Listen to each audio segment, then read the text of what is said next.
حدیثیں بتائی ہیں، اور آپ صلی اللہ علیہ وسلم نے فرمایا کہ اس کا فیس روشن ہوگا دنیا میں بھی اور قیامت کے دن بھی، جب وہ کوئی آپ صلی اللہ علیہ وسلم کی حدیث کو دوسروں کو بتائے گا۔ تو اس وجہ سے بہت امپورٹنٹ حدیث ہے کہ ہم لوگ اپنے آپ کو کیسے نظر بد سے بچائیں۔ تو نظر بد کی ایک تو طریقہ جو ہے آپ صلی اللہ علیہ وسلم نے بتایا ہے کہ آیت الکرسی پڑھیں، اور دوسرا یہ ہے کہ صبح شام فجر اور مغرب کے بعد 3 دفعہ قل هو اللہ احد، سورۃ اخلاص، 3 دفعہ سورۃ ناس، قل اعوذ برب الناس، اور 3 دفعہ سورۃ فلق پڑھیں، قل اعوذ برب الفلق پڑھیں۔ یہ ہم سنتے ہیں بیان ان نظر بد کی حدیث کے لیے۔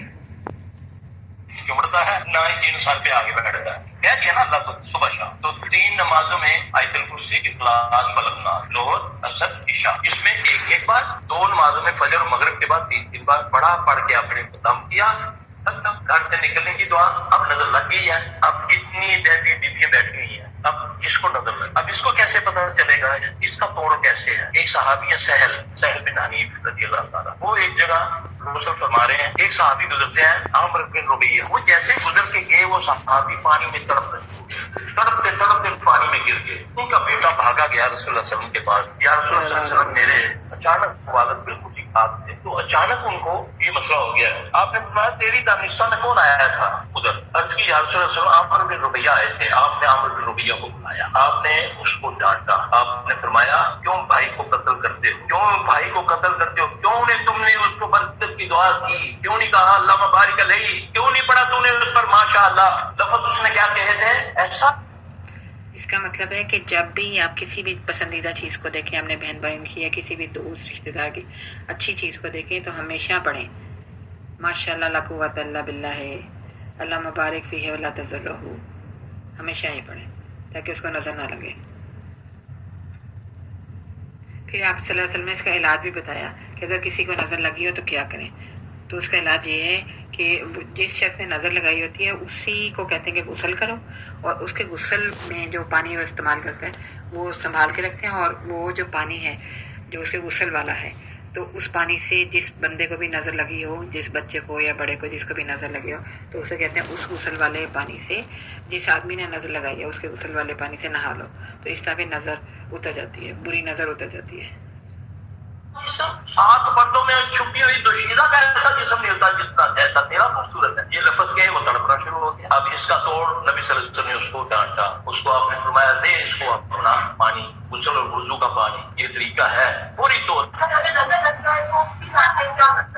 دیکھو جی، دیکھیں ایک ہے نظر سے بچنا، ہم کیسے، وہ تو صبح شام کے اذکار ہیں، جو صبح شام 2 نمازوں میں فجر اور مغرب میں 3 بار سورہ فلق، اخلاص، فلق، ناس پڑھ لیتا ہے تو اس کو انشاءاللہ نہ نظر لگتی ہے، نہ جن چمڑتا ہے، نہ جن سر پہ آگے بیٹھتا ہے۔ کہہ دیا نا اللہ کو صبح شام، تو 3 نمازوں میں آیت الکرسی، اخلاص، فلق، ناس، ظہر، عصر، عشاء، اس میں ایک بار، 2 نمازوں میں فجر اور مغرب کے بعد 3 بار پڑھ کے اپنے ختم کیا۔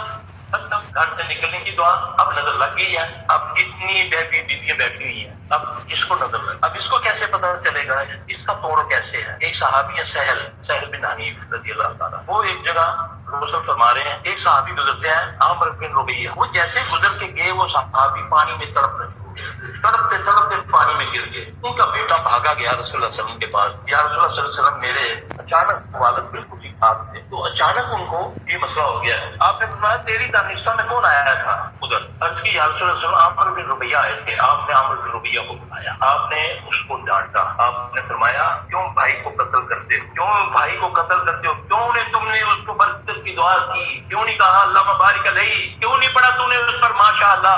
لفظ اس نے کیا کہے تھے؟ ایسا جسم 7 پردوں میں چھپی ہوئی دوشیزہ کا ایسا جسم نہیں ہوتا جتنا جیسا تیرا خوبصورت ہے۔ یہ لفظ کہے وہ تڑپنا شروع ہو گیا۔ اب اس کا توڑ نبی صلی اللہ علیہ وسلم نے اس کو ڈانٹا، اس کو آپ نے فرمایا دے اس کو اپنا پانی، غسل اور وضو کا پانی، یہ طریقہ ہے پوری طور۔ غسل اور وضو کا پانی دیں، اور جس کو نظر لگی ہو اس کو نہلائیں، اس کے اوپر ڈالیں سارا پانی، تو جس کو بری نظر لگی وہ صحیح ہو جاتا ہے۔ یہ آپ صلی اللہ علیہ وسلم کا بتایا ہوتا ہے۔ مسلمان جس انسان اوکے، اور دوسری بات یہ ہے کہ ہم سب میں بہت، مسلمانوں میں بہت کامن بات ہے کہ وہ ایک دوسرے کو تانے دیتے ہیں کہ تم تو ایسے ہو، تم تو ویسے ہو، جبکہ اللہ تعالیٰ نے تو قرآن پاک میں منع فرمایا ہوا ہے۔ سورۃ الہمازہ ہے، اس میں اللہ تعالیٰ نے کہا ہے وَيْلٌ لِكُلِّ ہُمَازَةٍ لُمَازَةٍ، یعنی ہر اس انسان کے لیے بربادی ہو جو دوسرے کو تانے دیتا ہے اور عیب جوئی کرتا ہے۔ اب اس کے متعلق یہ سن لیں۔ آ گیا، اسلام سے فارغ ہو گیا، اسلام میں تانا نہیں ہے، پوری صورت اللہ نے نازل کی ہے تانے کے اوپر، اور ہم تانا دے کے تعلیم دیتے ہیں۔ جس بندے نے آپ کو اسپیشلی خواتین تانا دیا، سمجھ جانا کہ یہ آپ کے لیے اللہ تعالیٰ نے انڈیکیٹر دیا تھا کہ تانا کتنی گندی چیز ہے، آپ نہ دیکھیں۔ تانے کے خلاف صورت ہے اللہ تعالیٰ کی، کون سی صورت ہے؟ یعنی اگر کوئی آپ کو تانا دے تو آپ کو یاد رکھنا چاہیے کہ دوسرے نے مجھے تانا دیا، دوسرے نے مجھے کوئی طنز کیا تو میں نے طنز کا جواب طنز سے نہیں دینا ہے، ٹھیک ہے؟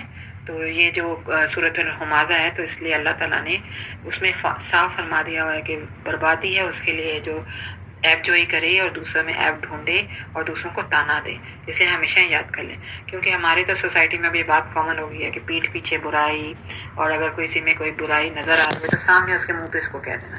جو سپیریئر اپنے آپ کو سمجھتے ہیں، جیسے کوئی آفیسر ہے یا کوئی ٹیچر ہے یا کوئی بھی ہے یا کوئی بڑا بہن بھائی ہے، تو وہ چھوٹے کو سمجھنا کہ چھوٹے میں ہم بتائیں، اس کا مذاق اڑانا تو اپنا فرض سمجھتے ہیں۔ رشتہ دار بھی ایک دوسرے کا مذاق اڑانا اپنا فرض سمجھتے ہیں۔ تو یہ تو اللہ تعالیٰ نے فرمایا اور صاف صاف کہا ہوا ہے، ویل لکل ہمازۃ لمزہ، بربادی ہے اس کے لیے جو تانا دے، جو ایپ جوئی کرے۔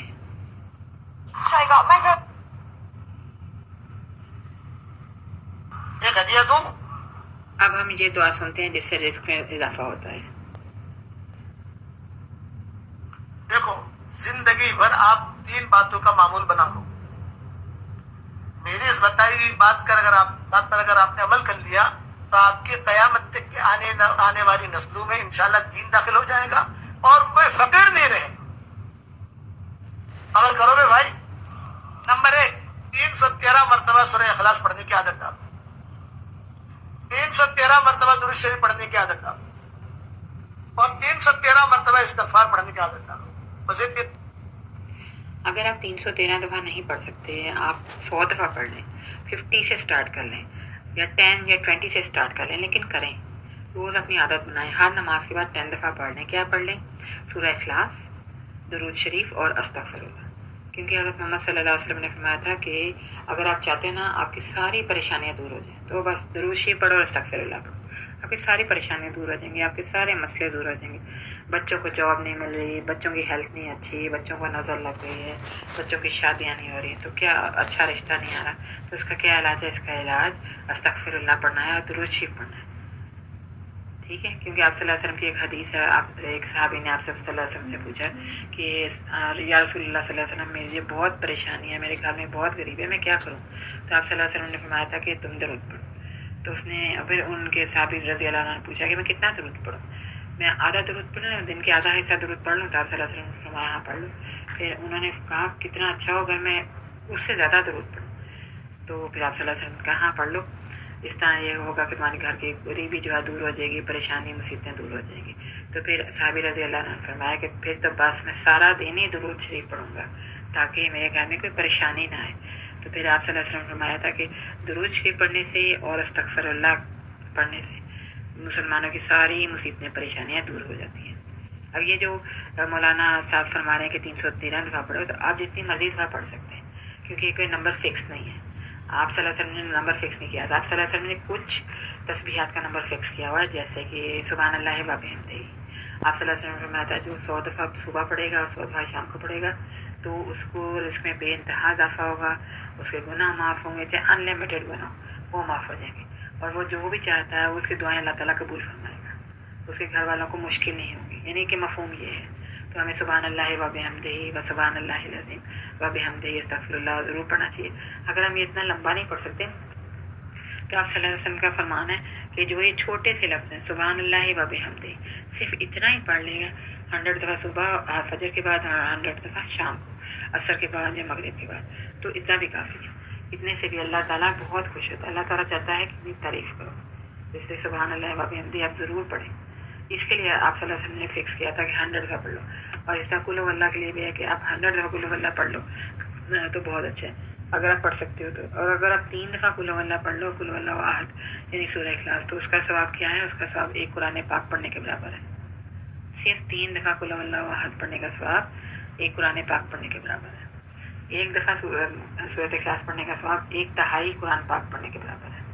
تو اگر آپ 3 دفعہ پڑھ لیں گے تو پورا قرآن پاک ختم کرنے کے برابر ہے ایک سورۃ اخلاص کو 3 دفعہ پڑھنا۔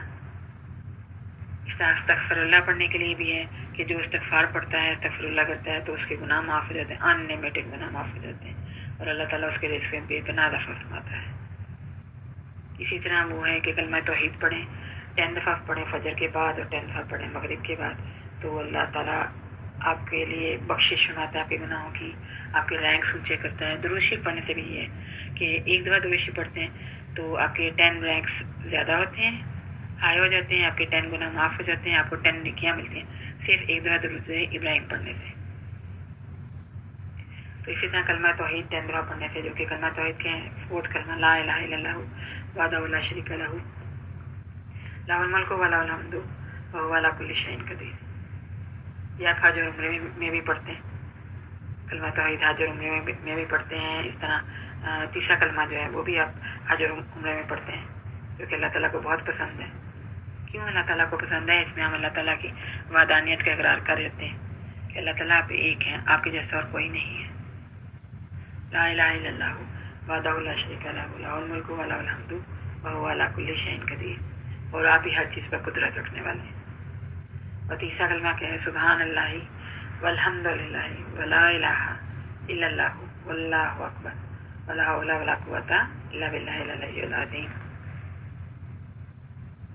کام کرو لیکن نماز کی پابندی کے ساتھ انشاءاللہ اتنی خیریں تم دیکھو گے، اتنی خیریں دیکھو گے، اتنی خیریں دیکھو گے، اتنی دعائیں قبول ہوں گی، اتنا مال اللہ دے گا، فرشتے جو ہے نا پیٹیاں بھر بھر کے پیسے پہنچائیں گے تم کو۔ کرو گے انشاءاللہ؟ 10 مرتبہ سورہ اخلاص پڑھو، جنت تک محل تیار ہو جاتا۔ اب لوگوں کو ایک ہدیہ دے سکتا۔ اللہ تعالیٰ نے ہم پہ کتنے کرم کیے، اگر 10 دفعہ قل هو اللہ احد پڑھیں، سورۃ اخلاص پڑھیں، تو اللہ تعالیٰ ہمارا جنت کا پیلس بنا دیتا ہے۔ اللہ تعالیٰ کی تو بہت مہربانی ہے۔ تسبیحات فاطمہ پڑھنے کا بہت کتنا بڑا ثواب ہے کہ ہمارے کتنے گناہ معاف ہوتے ہیں۔ اتنا آسان ہے کہ نمازیں مسٹ پڑھنی، نماز نہیں چھوڑنی، 5 نمازیں نہیں چھوڑنی، نمازوں کی پابندی کرو، کیونکہ نماز ہی ہے اول وقت پہ نماز پڑھنا جو کہ مسلمان اور کافر کے درمیان فرق ہے۔ جیسے اب نماز، جیسے ہی نماز کا ٹائم آپ کھڑے ہو جائیں، وضو کریں کھڑے ہو جائیں، اس ٹائم کا مس نہ کریں، وہ بڑا گریٹ ٹائم ہوتا ہے آپ کی دعائیں قبول ہونے کے لیے، آپ کو اللہ تعالیٰ کے قریب کرتی ہیں وہ آپ اللہ تعالیٰ کی جو 5 نمازیں۔ اور ہمیں اپنی لائف میں ہمیشہ آتے اللہ و آتے رسول ضرور کرنا چاہیے، کیونکہ یہی وہ چیز ہے کہ اللہ کی رضا پر راضی رہنے والوں کے لیے اللہ تعالیٰ کا ان لمیٹڈ انعام ہوتا ہے، بلیسنگز ہیں، انعام ہے، اور اللہ تعالیٰ ان کی دعائیں قبول فرماتا ہے، ان کی مشکلات دور فرماتا ہے۔ اب یہ جو قرآن پاک کی آیت لکھی ہے سامنے مسجد نبی کی تصویر کے اوپر، وَقَالَ رَبُّكُمُ ادْعُونِي أَسْتَجِبْ لَكُمْ، تو اس میں جیم کا نقطہ ادھر، استجب لکم، اور تمہارے رب نے فرمایا کہ مجھے پکارو، مجھ سے دعا کرو، میں تمہاری دعا قبول فرماؤں گا۔ وَقَالَ رَبُّكُمُ ادْعُونِي أَسْتَجِبْ لَكُمْ۔ اب یہ اللہ کی رضا پر راضی رہنے والوں کا انعام سنیے۔ حرام و حلال کی تمیز اس نے برقرار رکھی ہے، اور اسے معلوم ہے میرا رب میرے لیے جو کر رہا ہے میری بہتری اسی میں ہے، اور اسے یہ بھی یقین ہے کوئی مصیبت اگر اس پر آتی ہے تو اس کے رب کے اذن کے بغیر نہیں آ سکتی۔ ما اصاب من مصیبت الا باذن اللہ۔ تو اس شخص کی جو کیفیت ہے، اس کے باطن میں جو امن ہے، جو چین اور جو سکون ہے، یہ ہے نفس مطمئنہ۔ سورہ فجر کی جو آخری آیت 3 آیات ہیں، یا ایھا النفس المطمئنہ ارجعی الی ربک راضیۃ مرضیہ فادخلی فی عبادی وادخلی جنتی۔ اب یہ وہ نفس مطمئنہ پر جو حامل جو لوگ ہیں اس کے، ان کے لیے جنت کا وعدہ ہے۔ اللہ تعالیٰ کہے گا اب داخل ہو جاؤ میرے بندوں میں سے وہ بندے اب جو جنت میں داخل کر دیے گئے۔ جو شخص بھی اللہ کی بندگی کے اوپر پوری طرح جازم ہے، حرام و حلال کی تمیز اس نے برقرار رکھی ہے، اور اسے معلوم ہے میرا رب میرے لیے جو کر رہا ہے میری بہتری اسی میں ہے، اور اسے یہ بھی یقین ہے کوئی مصیبت اگر اس پر آتی ہے تو اس کے رب کے اذن کے بغیر نہیں آ سکتی۔ ما اصاب من مصیبت الا باذن اللہ۔ تو اس شخص کی جو کیفیت ہے، اس کے باطن میں جو امن ہے، جو چین اور جو سکون ہے، یہ ہے نفس مطمئنہ۔ سورہ فجر کی جو آخری آیت 3 آیات ہیں، یا ایھا النفس المطمئنہ ارجعی الی ربک راضیۃ مرضیہ فادخلی فی عبادی وادخلی جنتی۔ اب یہ وہ نفس مطمئنہ پر جو حامل جو لوگ ہیں اس کے، ان کے لیے جنت کا وعدہ ہے۔ اللہ تعالیٰ کہے گا اب داخل ہو جاؤ میرے بندوں میں سے وہ بندے اب جو جنت میں داخل کر دیے گئے۔ اللہ تعالیٰ ہم سب کو نفس مطمئنہ دینے کی توفیق عطا فرمائے. ہم سب اطیع اللہ و اطیع رسول کریں. اللہ تعالیٰ